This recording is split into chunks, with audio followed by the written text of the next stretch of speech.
Japan की one of the most scariest urban legends में से एक है। मैंने पहले भी टेके टेके के ऊपर एक वीडियो बना चुका हूँ।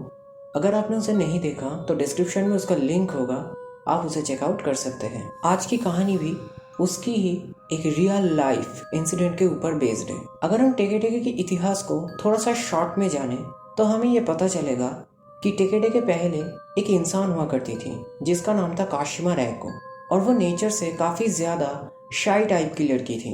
तो इसके कारण उसके दोस्त उसके ऊपर तरह तरह के प्रैंक्स करते रहते थे, क्योंकि उन्हें पता था कि काशिमा कभी भी पलट के जवाब नहीं देगी। और ठीक ऐसे ही एक दिन वो और उसके कुछ दोस्त एक स्टेशन के ऊपर से घर जा रहे थे, और उसी वक्त उनमें से एक ने काशिमा के साथ एक बहुत ही ज़्यादा गंदा प्रैंक कर दिया। उसे मजाक मजाक में धक्का मार के रेल के ट्रैक के ऊपर गिरा दिया। उसी वक्त वहां से एक ट्रेन आई और काशिमा को बहुत बुरी तरीके से दो टुकड़ों में काट के चली गई। परंतु लोग ये मानते हैं कि तब भी रेल से कट जाने के बाद भी काशिमा थोड़ी देर के लिए जिंदा थी और वो मदद के लिए चीख रही थी। परंतु उसके जितने भी सारे दोस्त थे वो बहुत डर गए थे और वहां से भाग गए थे, तो वहां पर उसे मदद करने वाला कोई नहीं था। तो इसके चलते वो वहीं पे तरफ तरफ के अपनी जान दे देती है। परंतु उसकी आत्मा को कभी शांति नहीं मिली और वो बदला लेने के लिए फिर से वापस आई। और इसके ही बाद से सुनसान रेलवे ट्रैक्स पे खास तौर पे रात के वक्त अगर कोई भी अकेला गुजरता है तो उसकी मुलाकात अक्सर टेके टेके से हो जाती है और वो उसे बहुत ही ज्यादा दर्दनाक तरीके से मारती है। ठीक वो अपने ही तरह उस आदमी को भी दो टुकड़ों में काट देती है। आज की कहानी भी कुछ ऐसी ही है। दरअसल सकुरा नाम की एक टीनेज लड़की टोक्यो में ही रहती थी और वो एक स्कूल गर्ल थी। वो अक्सर अपने दोस्तों के साथ स्कूल जाया करती थी। शाम होने से पहले अपने घर लौट के आ जाती थी, क्योंकि उस समय जापान में टेके टेके का बहुत ज्यादा दहशत फैला हुआ था। तो उसके जो मम्मी पापा थे उसे अक्सर कहते थे कि शाम से पहले वापस घर आ जाने को। सकुरा एक बहुत ही ज्यादा मॉडर्न टाइप लड़की थी, तो उसे ज्यादा कुछ इन चीजों पर बिलीव नहीं था। और ठीक ऐसे ही एक दिन वो अपने बेस्ट फ्रेंड मिको के साथ अपने ही एक दोस्त की बर्थडे पार्टी अटेंड करने के लिए जाती है, और इसके चलते उन्हें घर लौटने में थोड़ी देर हो जाती है। उस समय ऑलरेडी शाम हो गया था और जो स्टेशन से वो लोग घर लौटते थे वो स्टेशन भी पूरी तरीके से सुनसान हो गया था। तो मिको और सकुरा अपने लास्ट ट्रेन के लिए वेट ही कर रहे थे। तो उसी वक्त उनके कानों में एक आवाज आई, मानो कि कोई बहुत घिसट घिसट के उनके तरफ दौरा चला आ रहा हो। और उस स्टेशन की टिमटिमाती हुई लाइट में उन्होंने एक साय को देखा।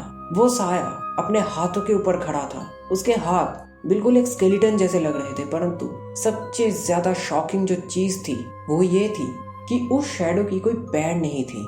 ये देख के वो दोनों बहुत ज्यादा घबरा गए और वो पलक झपकते ही बहुत तेजी से आकर मिको पर हमला कर देती है और मिको को दो टुकड़ों में काट देती है। ये देख के सकुरा बहुत जोर से चिल्लाती है। इससे पहले टेके टेके उस पर भी हमला करती, वो बहुत जोर से उस स्टेशन से भागी, और जब तक वो स्टेशन से बाहर नहीं आ गई तब तक वो नॉन स्टॉप बिना पीछे मुड़े भागती रही। और जब वो भाग रही थी स्टेशन से तो उसके कानों में कंटिन्यूअस एक आवाज आ रही थी, मानो कि कोई उसके पीछे घिसट घिसट के दौड़ता हुआ आ रहा हो, मानो कि वो उसे मार ही डालेगी। परंतु वो बहुत ज्यादा लकी इंसान थी। वो अहम वक्त पे स्टेशन से बाहर आ गई और लोग ये मानते हैं कि टेके टेके की आत्मा स्टेशन से बाहर नहीं जा सकती, उसकी आत्मा स्टेशन में ही कैद हो गई है। और ठीक वैसे ही वो स्टेशन से जब भी बाहर आई उसके कानों में वो आवाज आना भी बंद हो गया। परंतु इसके बाद वो बहुत ज्यादा बीमार हो गई, वो फिजिकली बहुत ज्यादा वीक हो गई।